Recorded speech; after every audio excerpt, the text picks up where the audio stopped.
Okay fine, اگر آپ لوگوں نے فرقے چلانے ہیں تو چلائیں، شوق سے چلائیں یار. اگر آپ لوگوں نے ایک دوسرے سے اختلاف کرنے ہیں شوق سے اختلاف کریں، لیکن ساتھ ہی ساتھ ظالم کے خلاف ایک ہونا بھی آپ کو آنا چاہیے تھا. ہمیشہ کے لیے نہ صحیح تو کچھ دنوں کے لیے یار اپنے اختلافات، اپنی یہ فرقہ بازی کو سائڈ پہ رکھنا چاہیے تھا. امت انتظار کر رہی ہے آپ لوگوں کے اتحاد کا، امت انتظار کر رہی ہے اس چیز کا کہ کب ہمارے بڑے بڑے علماء ایک دوسرے کو گلے سے لگائیں گے.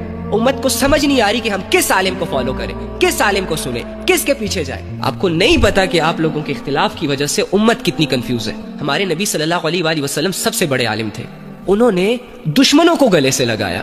ہمارے نبی صلی اللہ علیہ وآلہ وسلم سب سے بڑے مفتی تھے، انہوں نے لوگوں کے عیبوں کو ایکسپوز نہیں کیا، لوگوں کے عیبوں پر پردے ڈالے.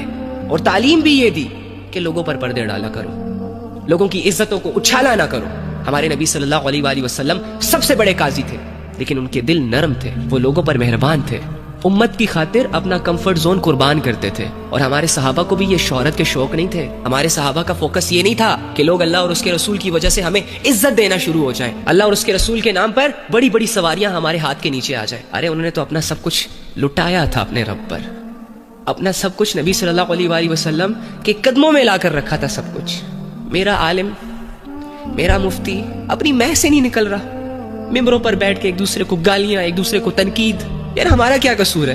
ہم تو آپ کو دیکھ دیکھ کے سیکھتے ہیں، آپ کو فالو کرتے ہیں. کل کو اگر یہ ممبر ہمارے ہاتھ آ گیا تو کیا ہم بھی یہی کریں گے؟ آپ بیٹھ کر ہمیں اپریشیٹ کریں گے؟ خدا را میں ہاتھ جوڑ کے ریکویسٹ کرتا ہوں بڑے بڑے علماء سے، جن کو اللہ رب العزت نے فالوورشپ دی ہے، جن کو لوگ سنتے ہیں، جن کو لوگ عزت دیتے ہیں، اگر سب کے سامنے شرم آ رہی ہے ایک دوسرے سے ملنے میں، ایک دوسرے سے معافی مانگ کر ایک دوسرے کو گلے لگانے میں، تو چھپ چھپ کر چلے جائیں ایک دوسرے کے پاس یار، لیکن ایک ہو جائیں. آپ کے ایک ہونے سے امت کے دلوں سے ڈاؤٹس نکلیں گے، کنفیوژنز نکلیں گی.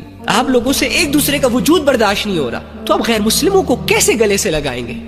دعوے آپ کے یہ ہے کہ پوری دنیا میں ہم نے اسلام کو پھیلانا ہے، اسلام کو نافذ کرنا ہے، جبکہ حال یہ ہے کہ ایک فرقہ دوسرے فرقے سے محبت نہیں کر پا رہا. ارے یہ فلسطین کا معاملہ تو ایسا معاملہ ہے کہ اللہ رب العزت نے آپ کو یہ پروو کرنے کا موقع دیا کہ اپنے آپ کو تم ساری عمر مسلمان کہتے ہو نا، لو فلسطین کی ماؤں اور بچیوں پر ظلم ہو رہا ہے، اب پروو کرو اپنی محبت جو تمہیں اسلام سے ہے، جو تمہیں اللہ اور اس کے رسول سے ہے. تم لوگ تھے نا جو دعوے کر رہے تھے کہ جہاں پر بھی ہماری ماؤں اور بیٹیوں پر ظلم کیا جائے گا ہم سب اکٹھے ہو کر آواز اٹھائیں گے.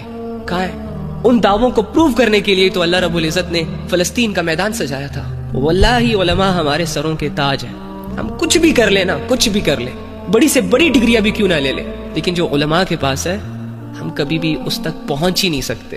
جس دن ایک عالم کو یہ پتا چل گیا نا کہ اس کے سینے میں جو ہے اس کے لیے پوری دنیا ترس رہی ہے، اس کو اللہ رب العزت نے جو علم، جو شعور، جو فلسفہ، جو ہمت اور طاقت اور ایمان دیا ہے نا، اس کے لیے پوری دنیا ترس رہی ہے، اس دن یہ عالم اپنے آپ کو مظلوم نہیں سمجھے گا، غریب نہیں سمجھے گا، لاچار اور بے بس نہیں سمجھے گا.